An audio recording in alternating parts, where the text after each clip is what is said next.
नोंथांमोना मिथिखागौ हेमन्त बिश्व शर्माया सियाल बुद्धि आरो सियाल गियान दं बेनाव होननानै बेखायनो बे सियाला बबावबा एसे हाब्रां मोनोबानो गुदुं खुरना थाखोमाबायनानै दाउसाफोरखौ बियो बारसिन जानायनि सुजुग एबा सुबिदाखौ लायो। हेलौ एभरिवान,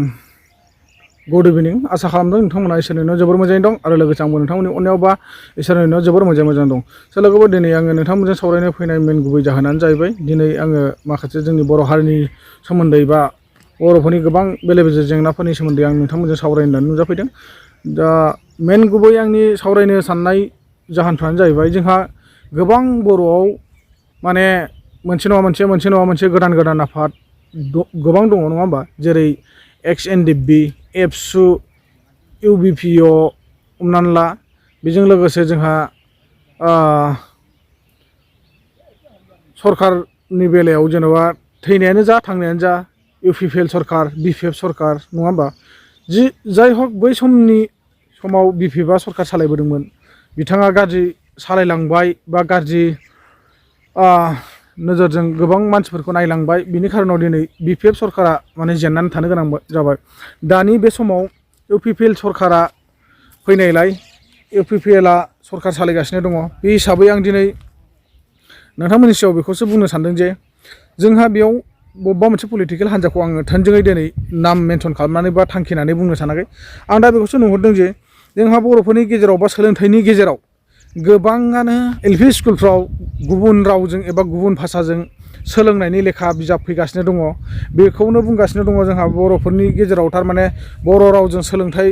फैबाय बा बर'नि लेखा गोदान ओंखारबाय, बिजाब गोदान ओंखारबाय नङा होमबा। दा बे खेथ्रआवसो आं नोंथांमोनजों सावरायनो होनना फैदों। दिनै जुदि बे नंगौ निस्सय लेखा गोदान बर'नो नांगौ, बे थार। जोंनि बर' रावाव गोबां भेजाल रावफोर दङ, सोदोबफोर दङ, जों बेफोरखौ सुद्रायनांगौ बा बेफोरनि दारै जोङो बिजाबखौ गोदान दिरुननांगौ, बर' सोदोबजोंनो जों लाबोजोबनांगौ, बे थिगानो। नाथाय जुदि गासिबो बर' रावजोंनो लिरनाय फरायनाय जाजोबोमोनब्ला बर' मिडियामाव बा बर' स्कुलफ्राव जोंहा बेखौ फाजानांगौ गैया बा खरस होनांगौ दरखार गैया। दा आं बेखौसो नुहुरदों, गोबां ससियेल मिडियानि गेजेरजों नुगासिनो दङ। दहाय फुङावसो जोंहा बिथां आदा आलफ्रेडआबो आरो माखासे बिजाब देखायबावदों। बे बिथाङा बिजाब देखायनायावथ' गोबाङानो माने गुबुन हारिनि गोजासो लिरनाय फरायनाय मानाय गासिबो, अब्ला इंलिस आखर आरो एसामिस आखरजोंसो फैजोबदों। अब्ला जों बेफोरखौ बोरै फरायनो हागोन? आरो जाय मास्टरा दिनै बर' मिडियामाव एसामिस साबजेक्ट हरनाय लोगो लोगो नङा होमबा, एसामिस साबजेक्टखौ हरनाय लोगो लोगो जाय फोरोंगिरिया बा जाय मास्टारा बा जाय टिचारा बै टिचारा एसामिस साबजेक्टखौनो मोनबोफेराखै बा सोलोंबोफेरनो मोनाखै, बे बिथाङा माबोरैहाय जोंनि दानि जुगनि बे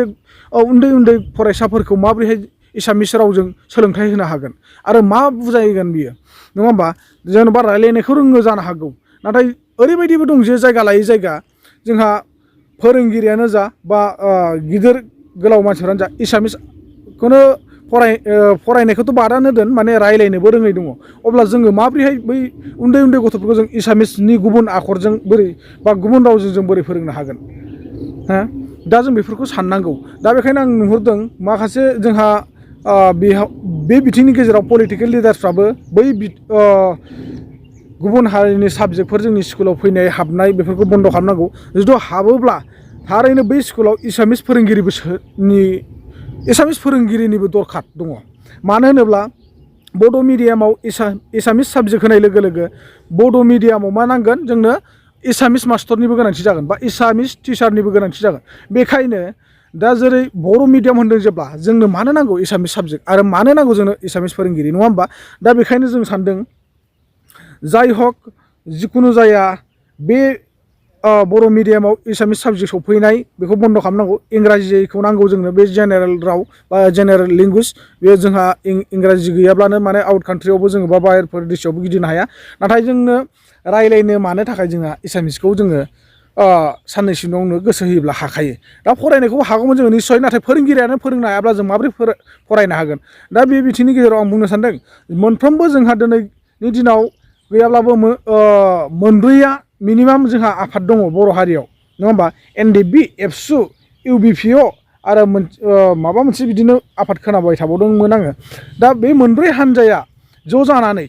पलिटिकेल लिडारफोरखौ प्रेसार होयोब्ला थारैनो, आरो बै पलिटिकेल लिडार्सआ जोंनि बर'फोरनि पलिटिकेल लिडार्सफ्रा बै आसाम सरकार एबा भारत सरकारखौ प्रेसार होयोबानो जोंना बेफोरबायदि बर'नि गेजेराव खिलिमिलि जाबाय थानाय बा बर'नि फरायसालिनि गेजेराव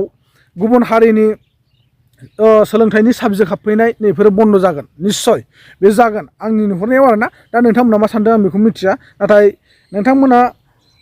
जानांगौ आंनिफ्राय गोरोंसिन गोरासिन बुजिनांसिन बेखायनो आङो रिकुवेस्ट खालामदों आं सासे सोलोंथाइ गैयाब्लाबो आंहाबो माने सानखांनाय फैदों दिनै आङो गुबुन दाबसे जायगायाव थानानैबाबो आङो आंनि फिसाखौ एसामिस मिडियामाव सोदोंबालाय मा जानो उफाय गैया आंहा न'खराव थानो थाखाय गोबां प्रब्लेम बेखायनो आङो दा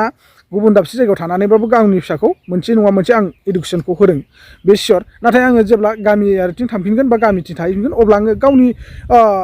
गावनि हारिनिनो